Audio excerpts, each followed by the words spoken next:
FM lifeline.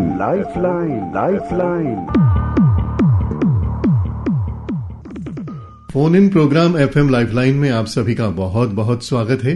आज दोस्तों हमारे साथ हैं doctor Ravindra Khewal, professor of environmental health and school of public health, PGI Chandigarh. Doctor Ravindra Khewal air pollution को लेकर बहुत से शोध करते हैं, काम करते हैं, राज्य सरकारों के साथ काम करते हैं, ट्रिब्यूनल्स के साथ काम करते हैं। क्या स्तर है पॉल्यूशन का, कैसे है, कैसे नहीं है, इन तमाम पहलुओं पर डॉक्टर रविंद्र खेवाल बात करते हैं और आज इस प्रोग्राम में हमारे साथ हैं। तो सबसे पहले doctor Ravindra Khewal, programme FM lifeline में हम आपका बहुत बहुत स्वागत करते हैं। धन्यवाद, नमस्कार। आप बेहद बिजी शेड्यूल से समय निकालकर यहाँ पहुंचे, क्योंकि इन महीनों में आपका काम मुझे लगता है कि बहुत ज्यादा हो जाता है। देखिए, जो जानकारी है आम जनता तक पहुंचे और किस तरह से अपना हम एयर पोल्यूशन से बचाव कर सकें, इस क्षेत्र में जो हम अपना सहयोग विभिन्न सरकारों के साथ मिलकर, आप जैसे माध्यम के साथ मिलकर, न्यूज़पेपर के साथ मिलकर, ये एक मुहिम होती है कि हम आम जनता तक पहुंचे कि वो अपना स्वास्थ्य का बचाव करें और उनको अस्पताल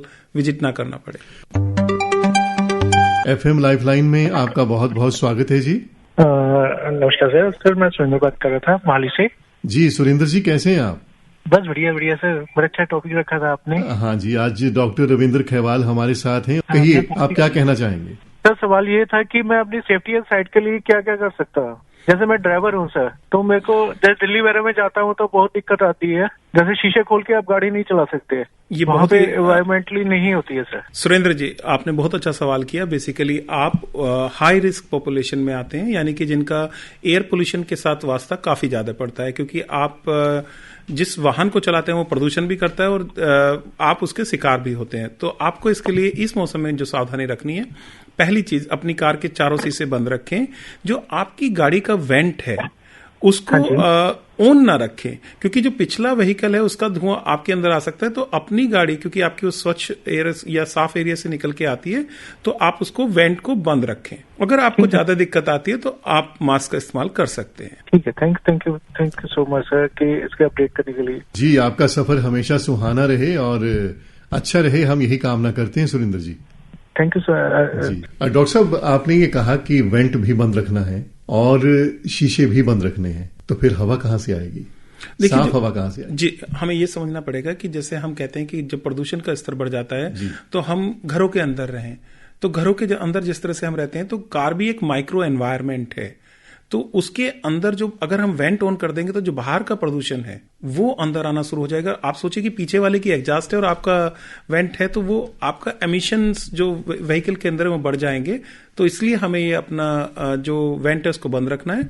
हाँ, जब हमें लगे कि एयर थोड़ी साफ है, हम उस इलाके में अपनी विंडो नीचे कर सकते हैं। अदरवाइज जो एयर हमारी गाड़ी के अंदर आती है वो एयर फिल्टर से पास होके आती है, तो एयर साफ ही रहती है। जी बिल्कुल सही है। ये मैंने जानबूझकर आपसे ये सवाल किया ताकि आप थोड़ा इसे और इलेबोरेट कर दें। डॉक्टर खेवाल, ये बताइए कि जैसे हमने इस प्रोग्राम का टॉपिक अपने श्रोताओं के लिए चुना था, एयर क्वालिटी इंडेक्स। ये जो महीना है सितंबर ऑनवर्ड, इन महीनों में ऐसा क्या हो जाता है, यही मतलब चर्चा का विषय बन जाता है? देखिए, हमें सबसे पहली बात समझनी पड़ेगी कि वायु प्रदूषण या एयर पोल्यूशन है क्या। एयर पोल्यूशन क्या है कि substance within the air और foreign particle when they exceed the natural abundance, यानी कि जो उनकी नेचुरल में मात्रा में होती है, अगर उससे ज्यादा हो जाए। तो इस सीजन में क्या होता है कि 3 मुख्य कारण होते हैं। ये मानसून विड्रॉ कर चुका है हमारा अक्टूबर में, उसके तुरंत बाद जो है ठंड शुरू हो चुकी है।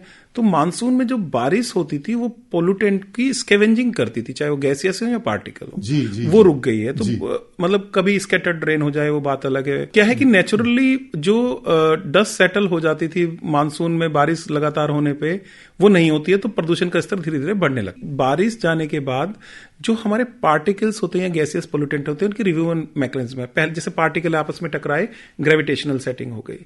दूसरा क्या है कि बारिश की बूंदे अपने साथ उन्हें नीचे ले आए, या फिर गैसियस पोल्यूटेंट है वो उसमें मर्ज होकर वो नीचे ले आए। हाँ, तो वो एक तरह से डिस्पर्स, मतलब डाइल्यूट हो गया और डिस्पर्स कर दिया। तो ये नेचुरल रिव्यूअल मैकेनिज्म जो है वो रुक जाती है इस सीजन में। जी जी। आप अगर आज से 10 साल 12 साल पीछे जाएं, क्या इतनी कारें होती थी? क्या इतनी इंडस्ट्री थी? तो हमारे जो एमिशन सोर्स हैं वो इतने बढ़ गए हैं कि आज ये स्थिति विकट पहुंची है। अगर हम एक ही घर में देखें, चंडीगढ़ में तो 2-3 कारें हैं, हमारे बाकी जगह भी कारें हैं। तो पहले किसी के पास स्कूटर होता था, कार होती थी, और इंडस्ट्री भी उसी अनुपात में बढ़ी है। उसी अनुपात में हमारी डिमांड है कि हमें फूड चाहिए, तो फूड प्रोडक्शन बढ़ा है, तो जो राइस है वो मतलब कल्टीवेट हो रहा है और उससे फिर एमिशन हो रहे हैं। तो वो सारी चीजें जो है वो एमिशन को बढ़ावा दे रही हैं। और सब अपनी अपनी जगह इस तरह से चीजों से बढ़ावा मिला है, बिल्कुल, और परिणाम सामने आया है जी।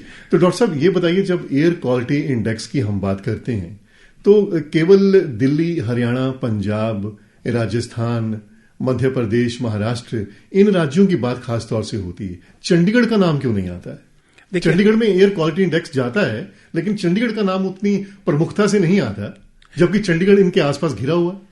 अगर हम बात करें हिमाचल, उसके बाद पंजाब, चंडीगढ़, फिर हम कह सकते हैं कि हरियाणा, दिल्ली, उसके बाद उत्तर प्रदेश, झारखंड, छत्तीसगढ़, वेस्ट बंगाल, ये जो रीजन है ये इंडो गंगेटिक बेल्ट है, यानी कि फुटिल ऑफ हिमालय का ये रीजन है। ऊपर ठंड होती है, इधर से हमारे यहाँ विंड आती है ठंड में, जो हमारी ये नॉर्थ वेस्टर्ली विंड डायरेक्शन हो जाती है, यानी कि पहाड़ों से ठंडी हवा आ रही है और वो आगे जा रही है। चंडीगढ़ की लोकेशन ऐसी है जियोग्राफिकली कि यहाँ पे नॉर्मली नॉर्थ वेस्टर्ली विंड का इतना इम्पैक्ट नहीं होता, बट जैसे हमने कुछ दिन पहले देखा कि दिल्ली की जो जियोग्राफिक लोकेशन है वो इस तरह से कि सारी विंड डायरेक्शन वहां पर थी, और कुछ वो बाउल शेप्ड है, तो वहां पे आप कह सकते हैं कि टॉल बिल्डिंग्स वगैरह भी हैं, तो उससे पोल्यूशन स्टेगनेंट स्टेज में आ जाता है, तो वहां पे प्रदूषण का स्तर बढ़ जाता है। तो पहली चीज, अगर हम एमिशन की बात करें तो अगर लगभग 100 कारें मान के चलते हैं कि चल रही थी, तो वो प्री मानसून भी उतनी चल रही थी, ड्यूरिंग मानसून भी, और इस सीजन में भी पूरे साल चलती हैं। हाँ जी, इंडस्ट्रीज भी लगभग पूरे साल ही चल रही हैं। तो ऐसा क्या बना कारण? तो हम कहते हैं कि एमिशन लगभग उतने ही हैं। फिर क्या होता है कि एटमॉस्फेरिक रिएक्टिविटी, यानी कि प्राइमरी सेकेंडरी जो पोल्यूटेंट का कन्वर्जन होता रहता है, वो हम देखते हैं।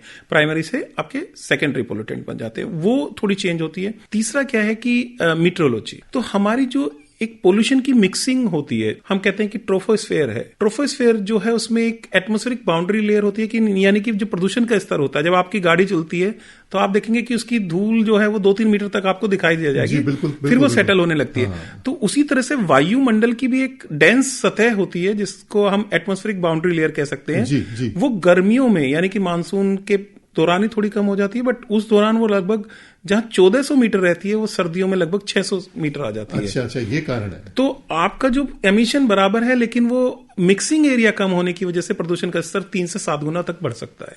तो ये कारण है प्रदूषण बढ़ने का। ये कारण है प्रदूषण बढ़ने का। ये हुआ कि अगर हम अपने वाहन पे कंट्रोल करें और अपने आसपास के प्रदूषण जो हमारे कारण होता है, अगर हम उसे कंट्रोल करें, तो ये स्थिति नहीं बनेगी जितनी बिगड़ी है। बिल्कुल, लेकिन इस सीजन में ही नहीं, हमें हर सीजन में ये कोशिश करनी है कि किस तरह से हम वेरियस स्टेप्स लें कि हम प्रदूषण के स्तर को कम कर सकें। लेकिन इस सीजन में ये इस वजह से मुश्किल आती है जो आपने कारण बताए हैं। जी बिल्कुल, ये 3 ऐड ऑन हो जाता है। हाँ जी, बिल्कुल 3 कारण है। पहली चीज एमिशंस, दूसरा है एटमॉस्फेरिक रिएक्टिविटी, और तीसरा है मीट्रोलॉजी। जब इन तीनों चीजों का कॉम्बिनेशन नहीं बनता है, तब जाकर ये होता है। तो जैसे मैंने बताया कि एक तो एटमॉस्फेरिक बाउंड्री लेयर होगी, दूसरा कि विंड स्पीड स्टेगनेंट हो जाती है, तो प्रदूषण जो है वो ठहरने लगता है। अगर जैसे आज और कल में हवा चलने वाली है और देयर आर चांसेस कि जो स्पीड है वो 8 से 22 किलोमीटर रहेगी, तो जब भी 6 किलोमीटर पर आवर से ऊपर की स्पीड होगी तो पोल्यूटेंट जो है डाइल्यूट और डिस्पर्स हो जाएंगे। वो इस सीजन में नहीं हो पाते हैं, और इस वजह से जो प्रदूषण का स्तर है फिर बढ़ जाता है। बड़ी बारीकी से आपने अध्ययन किया है तमाम बातों का।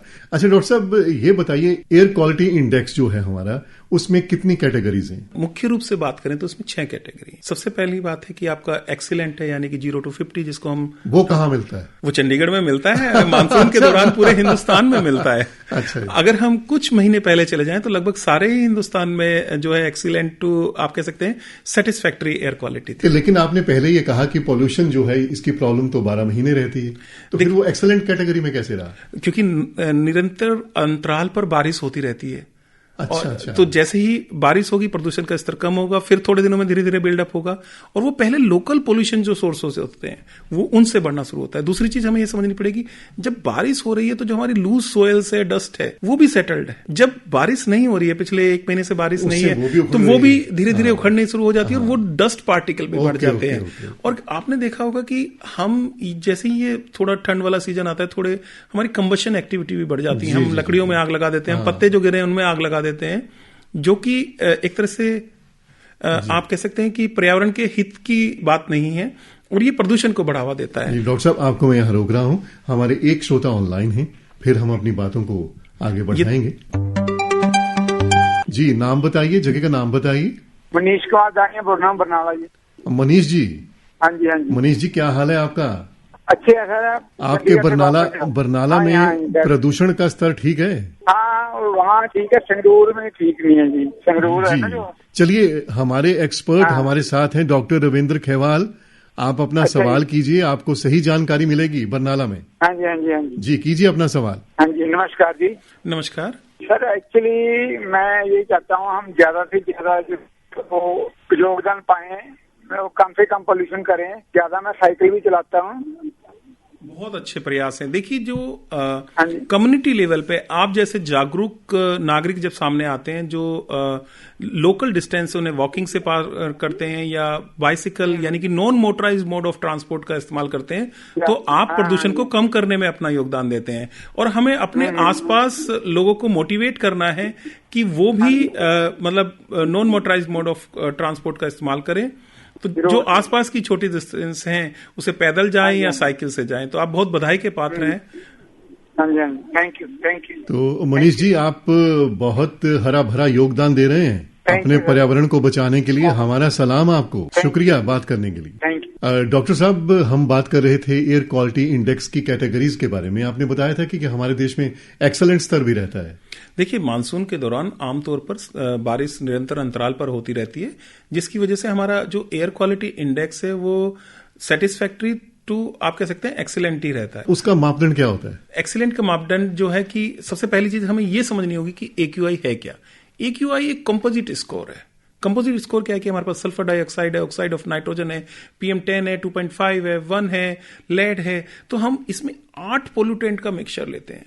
कुछ जो है पार्टिकल हैं, कुछ गैसियस हैं, इनकी टॉक्सिसिटी भी डिफरेंट करती है। इनके जो नॉर्म्स होते हैं कि 8 आवर कंसंट्रेशन कितनी हो सकती है, 24 आवर कंसंट्रेशन कितनी हो सकती है, वो भी वेरी करती है। तो आम जनता को किस तरह से सरल भाषा में बताया जाए, वो कंपोजिट स्कोर जो है उसको AQI कहते हैं। यानी कि इसके पीछे कितना काम है। हाँ जी।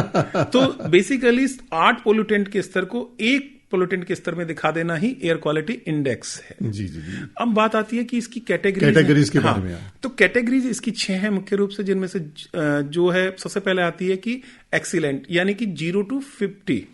फिर 51 to 100 आता है सेटिस्फैक्ट्री। फिर 101 से शुरू हो जाता है, जो 50-50 वाला था। 200 तक हमारा पड़ता है ये मॉडरेट। फिर आता है कि 200 to 300 पुअर। फिर 301 से लेके 400 तक वेरी पुअर। और फिर आता है सीवियर।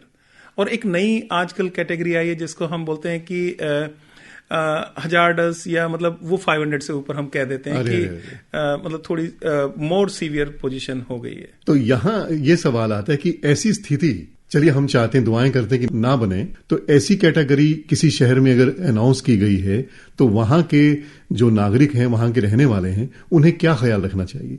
क्योंकि देखिए कामकाज तो चलना है, रूटीन चलनी है, तो ऐसे में क्या ख्याल रखना है हमें? ये बहुत ही अच्छा सवाल आपने किया है। हमें ये समझना पड़ेगा कि हम एक सामान्य पॉपुलेशन होती है और एक वनरेबल पॉपुलेशन होती है, जिसको हम रिस्की पॉपुलेशन कहते हैं।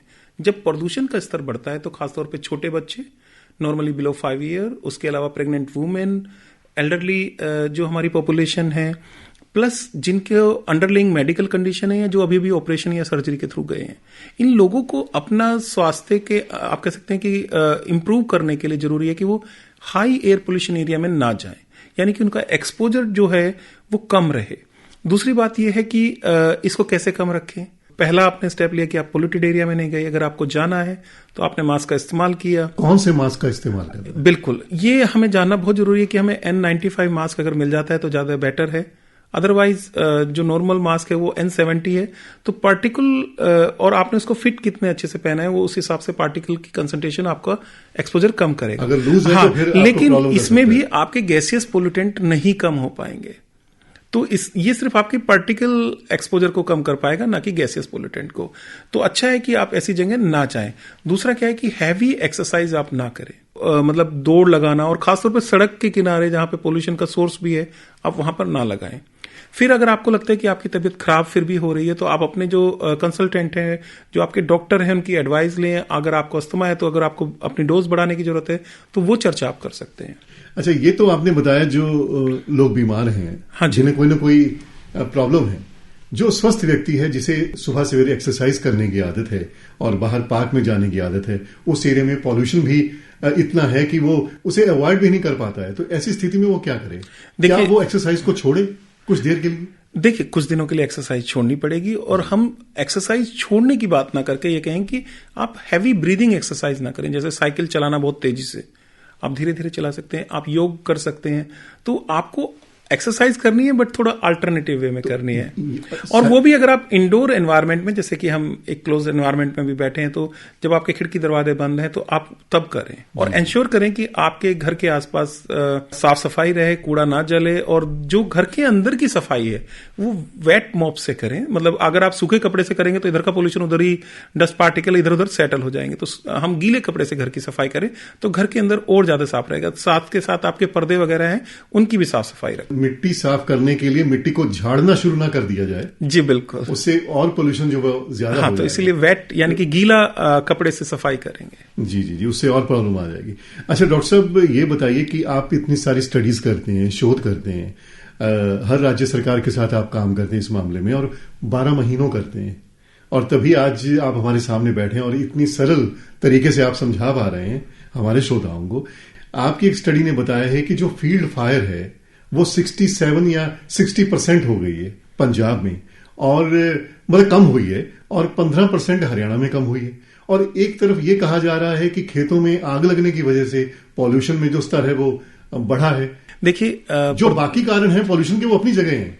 हम सैटेलाइट, मैं केवल खेतों में लगने वाली आग की बात कर रहा हूं। बिल्कुल, क्या है कि 15 अक्टूबर से लेकर 15 नवंबर के बीच खेतों में जो हमारी धान की फसल है वो पककर तैयार हो जाती है, और जो उसके स्टबल्स हैं उनको हम जला देते हैं, क्योंकि हमें अगली फसल लगानी होती है। उस वजह से जो है एक प्रदूषण का एडिशनल सोर्स आ जाता है। हालांकि इसका कंट्रीब्यूशन बहुत पहले दिल्ली में जो देखा गया था वो 0 to 46% होता था, depending on the prevailing wind direction, और कितने खेतों में आग लगी है, हवाओं का रुख तय करता है। हाँ जी। अच्छा। लेकिन अब जब इसमें अगर हम 2019 में देखें तो हमारे 50,000 फायर काउंट हम सैटेलाइट के माध्यम से देख पाते थे टोटल एक साल में।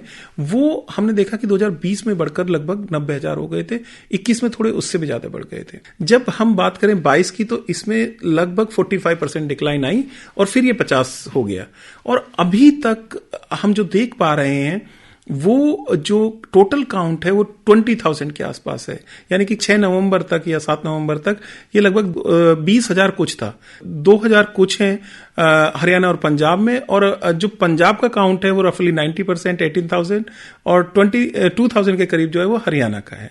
यानी कि जो हम ओवरऑल डिस्ट्रीब्यूशन अभी तक अगर एवरेज देखते आए तो उसमें 10 से 15% हरियाणा का कंट्रीब्यूशन होता है, और बाकी जो है 85% के करीब पंजाब कंट्रीब्यूट करता है। बट अगर हम प्रयास की बात देखें तो इस साल अभी तक जो फायर काउंट के मामले हैं 2021 के मुकाबले वो 60% की डिक्लाइन। अरे डॉक्टर साहब, ये बताइए, तो आपने अपनी स्टडी के मुताबिक ये बताया, और स्टडी ग्राउंड लेवल पे होती है और उसका कोई आधार होता है जिस आधार पर वो सामने आती है। मुझे ये बताइए कि अब इस बार ये चर्चा हो रही है कि भाई पॉल्यूशन मेरी वजह से नहीं है, उसकी वजह से है, उसकी वजह से नहीं है, तीसरे की वजह से है। आफ्टर ऑल ये जानना चाहते हैं कि कसूर किसका है, ना उसका है ना मेरा, तो किसका है? देखिए, प्रदूषण के लिए हम सब जिम्मेदार हैं। सबसे पहली बात हमें ये समझनी पड़ेगी कि प्रदूषण के कारण क्या है। तो उसमें व्हीकल है, व्हीकल कौन यूज करता है? हम इंडिविजुअल लोग यूज कर रहे हैं, हम सोसाइटी के मेंबर, कम्युनिटी मेंबर यूज कर रहे हैं जी। दूसरा क्या है कि इंडस्ट्री है, इंडस्ट्री चाहे वो पावर इंडस्ट्री हो या आप कह सकते हैं कि अदर इंडस्ट्रीज हो, वहां से एमिशन है। तीसरा क्या है कि हम वेस्ट से भी एमिशन कर रहे हैं। एक शहर का 20 से 35% प्रदूषण का स्रोत उसका वेस्ट हो सकता है, क्योंकि हम गीला और सूखा कूड़ा अलग नहीं करते, हम उसमें आग लगा देते हैं तो वो लैंडफिल में जाता है, वहां से एमिशन निकलते हैं। तो 20 से लेकर 35% तक कंट्रीब्यूशन किसी भी शहर में उसके वेस्ट बर्निंग या ओपन बर्निंग की वजह से भी हो सकता है, और ये पूरे साल रहने वाला है। जो पराली का धुआं है वो ये 1 महीने रहता है। हम पराली जलाने वालों को तो जिम्मेदार ठहरा देते हैं जी, लेकिन इसके साथ साथ ये भूल जाते हैं कि 12 महीने हम भी तो अपने वाहनों से और जाने अनजाने में किसी न किसी रूप में पर्यावरण को बिगाड़ रहे हैं। बिल्कुल। और अच्छा डॉक्टर साहब, ये बताइए कि अब जागरूकता कहाँ तक बढ़ी है? जागरूकता अगर आप देखें तो स्कूल चिल्ड्रन जो हैं they are very much aware, और उनके स्कूल में उन्हें बताया जा रहा है। आम जनता जो है आज प्रदूषण की बात करती है, न्यूज में हम देखते हैं, लेकिन प्रॉब्लम आ रही है कि हमारे स्टेप्स नहीं है, हम वो कदम नहीं उठा रहे जिससे कि हम प्रदूषण के स्तर को कम कर सके। हम कई बार सोचते हैं कि सरकार क्या जिम्मेदारी ले रही है, तो मैं आपको बताना चाहूंगा कि भारत सरकार ने नेशनल क्लीन एयर प्रोग्राम शुरू किया 2019 में, जिसका उद्देश्य था कि जहां क्रिटिकली मतलब डाटा जो अवेलेबल था 2017 के बेसिस पे, वो सिटीज आइडेंटिफाई की और उनमें प्रदूषण का स्तर 30-40% डिक्लाइन करना था। लेकिन इस बीच कोविड आ गया, प्रयास जो हैं थोड़े शिथिल पड़ गए, तो उन्होंने कोशिश की कि इसको कैसे एम्फेसाइज किया जाए। तो उसका बजट भी 200 करोड़ से ऊपर का है। उसमें इन्होंने सिटीज 130 प्लस कर दी, प्लस जो टारगेट था वो 40-60% जो है प्रदूषण जो है घटाना कर दिया, और उद्देश्य रखा 2026 तक। तो सारे सरकार जो है स्टेट गवर्नमेंट वो अपना हर सिटी का एक्शन प्लान देते हैं, वो फिर बजट अप्रूव होता है और फिर उस पर कार्य चल रहा है। अब मैं अगर आपको पंजाब का एग्जाम्पल लेके चलूं तो पंजाब में जो भट्टे होते थे, ईंट जिनमें बनती है, ब्रिक जेन्स, उनमें जो है जिगजैग टेक्नोलॉजी लाई गई, यानी कि प्रोसेस चेंज किया गया। तो वही चीज आपको पता है मंडी गोविंदगढ़ में हमने एलपीजी को प्रमोट किया है, वहां पे साइड हुड को लगाया गया है। इसी तरह से जो प्रोसेस है जिससे एमिशन ज्यादा होते थे इंडस्ट्रीज में, उनको सपोर्ट दिया जा रहा है। पराली जलने के लिए इन सीटू मैनेजमेंट होता है, जिसमें हम ये प्रमोट करते हैं कि किसी भी तरह से जो रेजिड्यू है वो खेत में ही मिल जाए, आने वाली मतलब जो फसल है गेहूं की, उसके लिए वो खाद का काम करे। तो उसके लिए मल्चिंग होता है या हैप्पी सीडर होता है, वो तो सब। इसके लिए क्या जागरूकता बढ़ी है? बिल्कुल। देखिए, सरकार आप धान बोने शुरू करते हैं उससे पहले सरकार इसके लिए मशीनरी के लिए बुकिंग शुरू कर देती है। तो ऑनलाइन पोर्टल है, इसके अलावा किस तरह की मशीनरी कहां पर है वो इंफॉर्मेशन अवेलेबल है। जो हमारे फार्मर हैं जिनकी 2.5 एकड़ से कम की जमीन है, फिर 2.5 से 5 एकड़ वाले हैं या 5 से 10 एकड़ वाले हैं, तो जिनकी जमीन बिल्कुल ही 2.5 एकड़ है, उनके लिए फ्री जो क्रॉप रेजिड्यू है वो पिकअप होता है। जो बाकी है उनके लिए सब्सिडी है। इसके अलावा सरकार ने कहा है कि किस तरह से हम ये जो रेजिड्यू है इसकी सोर्स ऑफ इनकम बनाए फार्मर के लिए, यानी कि फार्मर जैसे हरियाणा सरकार है वो 1,000 रुपए पर हेक्टेयर दे रही है। इंडस्ट्रीज आई हैं, जैसे कि आपने सुना होगा भटिंडा में जो है बायोइथेनॉल की इंडस्ट्री आने वाली है। हमने पानीपत में सुना है बायोइथेनॉल और बायोफ्यूल की इंडस्ट्री आने वाली है। सरकारों ने कहा है कि जितनी जहां कंबशन एक्टिविटी होती है, फर्नेसेस हैं, कि आप पराली से जो बनने वाली फ्यूल पैलेट्स हैं उनका इस्तेमाल 10% तक कीजिए। तो वो सब चीजें हैं जो बढ़ावा दे रही हैं और फार्मर की जो इनकम है, आय है, उसको बढ़ाएंगी। और डेफिनेटली जो है जब डॉक्टर साहब आपकी बात से एक बात मुझे याद आई, अखबार में एक खबर थी कुछ दिन पहले कि पंजाब के एक फार्मर ने अपनी पराली को जलाया नहीं, बल्कि उसे ना एक समस्या बनाया, ना देखा उसे एक समस्या के रूप में, उसे एक समाधान के रूप में देखा, और आखिरकार उसने उस समाधान को अपनाते हुए करोड़ों रुपए जो हैं वो कमाए हैं पराली के जरिए। देखिए, पराली का सबसे पहली बात, सबसे अच्छा उपाय है कि हम इसे खेतों में ही मिला दें। सरल भी है, सस्ता भी है, क्योंकि एक बल्कि मटेरियल है। अगर वो नहीं कर पाते तो सरकार और प्राइवेट सेक्टर इसमें आए हैं जो इसको कलेक्ट कर रहे हैं, और कलेक्ट करके इसके जो आप कह सकते हैं कि जहां पर इसको स्टोर किया जा सकता है वहां पर रख रहे हैं। तो क्या इतनी दिक्कत है या मुश्किल है कि उसे अपनाया नहीं जाता, उतनी आसानी से किया नहीं जाता? क्या वो रास्ता आसान नहीं है? देखिए, आसान है, लेकिन कुछ मशीनरी जैसे मैंने बताया कि आपको मल्चिंग करनी पड़ेगी उसमें, या हैप्पी सीडर का इस्तेमाल करना पड़ेगा। वो तो सरकारें सहायता दे रही हैं। वो सरकारें सहायता दे रही हैं और पुअर फार्मर को दे रही हैं, लेकिन क्या है कि कई बार ये मशीनरी जो रिक्वायरमेंट होती है उतने टाइम पर उतनी जल्दी ना पहुंच पाए, तो फार्मर कई बार लाचार हो जाता है और उसको आग लगा देता है। लेकिन सरकार ने पिछले सालों में इतने प्रयास किए, तभी हम ये 60-70% डिक्लाइन देख पा रहे हैं। ये सबके जो सरकार की तरफ से हैं, लोगों की समझ भी बड़ी है। बिल्कुल। देखिए, सेंट्रल गवर्नमेंट की तरफ से एफर्ट है, स्टेट गवर्नमेंट की तरफ से एफर्ट है, एनजीओज की तरफ से एफर्ट्स हैं अवेयरनेस क्रिएट करने में, और उनके अल्टरनेटिव मतलब उनको कैसे फैसिलिटेट किया जाए फार्मर को। उसमें जो इंस्टीट्यूशंस हैं, जो जैसे हमारा इंस्टीट्यूशन हुआ और पंजाब और हरियाणा के इंस्टीट्यूशन हुए, वो सभी इसके अल्टरनेटिव सोर्सेज सोच रहे हैं। जैसे आपको पता है कि सिंगल यूज प्लास्टिक पर बैन है, तो हमारी जो कटलरी है, यानी कि जो प्लेट्स हैं, प्लास्टिक की बजाय वो इस पराली वाले प्रोड्यूस की बन के आ रही है। जो हमारी टाइल्स हैं वो पराली की बन के आ रही हैं। तो अल्टरनेटिव इनोवेटिव प्रोडक्ट्स आ रही हैं। फ्यूल, जो मैंने बताया कि जब हम इसको बाहर लेके आ रहे हैं तो बायोफ्यूल बन रहा है, इथेनॉल बन रहा है, और पैलेट्स बन रही है, तो ये अल्टरनेटिव सोर्स है। हालांकि मुझे एक किसान ने पूछा कि सर ये खेत में ही आग लगती है तो धुआं होता है, ये इंडस्ट्री में जल रहा है तब नहीं हो रहा। अच्छा। तो हमने उन्हें बताया कि देखिए जो स्मोल्डिंग होती है, स्लो एक्टिविटी जो बर्निंग की हो रही है, उसमें कोई कंट्रोल नहीं हो सकता, वो धीरे धीरे और भी चीजों को जला देता है। जब हम उसको ड्राई कर रहे हैं, एक तो थोड़ा वेट होता है, वो ड्राई करने के बाद जलाते हैं तो उसकी जो कैलोरीफिक वैल्यू है वो बढ़ती है। दूसरा क्या होता है कि इंडस्ट्रीज में हम एयर पोल्यूशन कंट्रोल डिवाइस यानी कि प्रदूषण को कैसे नियंत्रण में रख सकें, हम उन चीजों का इस्तेमाल करते हैं ताकि जो जब हम कंट्रोल्ड बर्निंग करेंगे तो वो उतने एमिशन नहीं होंगे, मॉइस्चर भी कंट्रोल्ड रहेगी, और दूसरा क्या है कि जो प्रदूषण निकलेंगे हम उसके कंट्रोल करने के जो उपाय हैं मतलब उनको अपनाएंगे तो उतना प्रदूषण नहीं होता है। यानी कि हर धुएं में फर्क है। जी बिल्कुल। उसे समझना है और उसकी तरफ काम करना है। और कुल मिला के बात डॉक्टर साहब ये हुई कि ये जो समस्या है ना तेरी है ना मेरी है, ये हम सबकी है और हम सबको मिलकर साझा प्रयास करना चाहिए। आपने जैसे अपनी स्टडीज में बताया, अपनी बातों से बताया कि लोगों में बहुत जागरूकता आई है।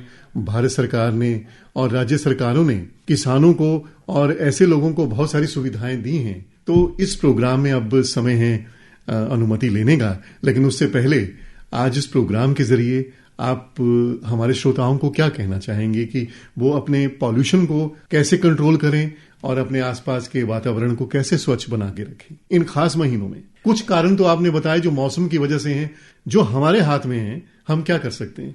देखिए, सबसे पहली बात कि आसपास की दूरी पैदल जाए। दूसरा क्या है कि जो पब्लिक ट्रांसपोर्ट है उसका इस्तेमाल करें। फिर क्या है कि प्रदूषण को कम करने की जिम्मेदारी जो है सामूहिक है, इंडिविजुअल है और सरकारों की भी है। तो हम जब अपना कूड़ा अलग करके देंगे तो हम शहर के 20% प्रदूषण के कम करने में योगदान देंगे। जब हम अपना व्हीकल नहीं ले जाएंगे तो हम उसमें योगदान देंगे। इसके अलावा हम लेन ड्राइविंग करेंगे, सिस्टमेटिक जो ड्राइविंग है, तो ट्रैफिक जैम नहीं होगा। ट्रैफिक जैम की वजह से जो प्रदूषण होता है, हमारी जो लूज सोयल हम इधर से काटने लगते हैं, उधर से काटने लगते हैं, वो प्रदूषण नहीं होगा।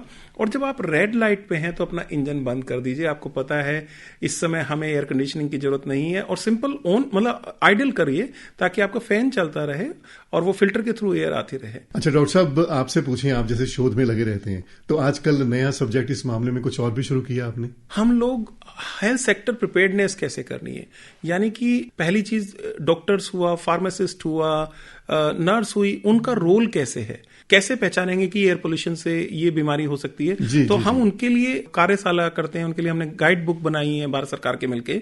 तो national program on climate change and human health के अंतर्गत हमने role of medical professional in air pollution control बनाया और हेल्थ सेक्टर प्रिपेयर्डनेस के ऊपर हमने मार्गदर्शिका बनाई है। अब हम उनकी ट्रेनिंग और उनकी प्रिपेयर्डनेस इस पे काम कर रहे हैं। और साथ के साथ जैसे हमें पता है कि अक्टूबर नवंबर में किस तरह की तैयारी हमें करनी है कि अगर लोग अस्पताल में ज्यादा आ रहे हैं अस्थमा की वजह से, सीओपीडी की वजह से, तो वो बीमार जैसे फार्मासिस्ट है तो उसे पता है कि मुझे कौन सी मेडिसिन का स्टॉक रखना है ताकि उसकी कमी ना आए, यानी क्विक एक्शन हो जाए। बिल्कुल, वो तैयारी के साथ ही होगा। बिल्कुल सही। हाँ जी। और एक चीज मैं खास तौर पे बताना चाहूंगा कि आम जनता प्रदूषण के स्तर के बारे में कैसे जाने। आप चंडीगढ़ में हैं, हमें पता है कि सेक्टर 25 में लगा हुआ है, 53 में लगा हुआ है और एक और लगा हुआ है।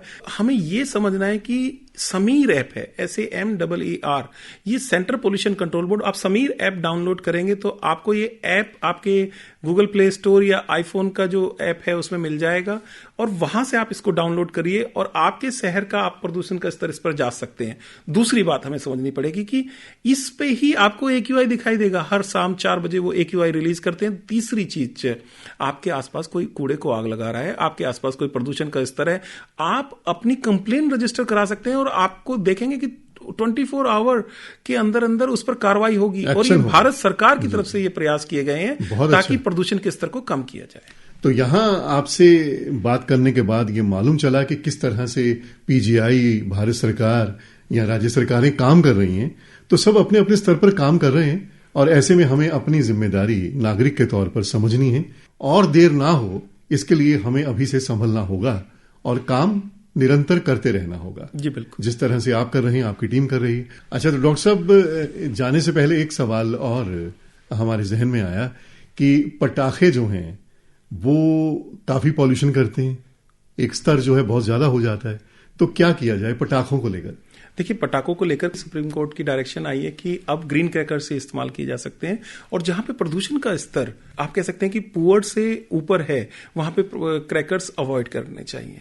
तो अगर हमें क्रैकर्स यूज करने हैं तो ग्रीन क्रैकर्स करने हैं, और ग्रीन क्रैकर्स वो होते हैं जो प्रदूषण का स्तर, गैसियस पोल्यूटेंट और पार्टिकुलेट पोल्यूशन 30% तक कम करते हैं। तो दोस्तों, ये तो थे doctor Ravindra Khewal, professor of environmental health and school of public health, PGI Chandigarh. इस प्रोग्राम में अपना तकनीकी सहयोग दिया हमारे साथी आकाश भारद्वाज ने। अब अनिल पुंज को दीजिए अनुमति। नमस्कार।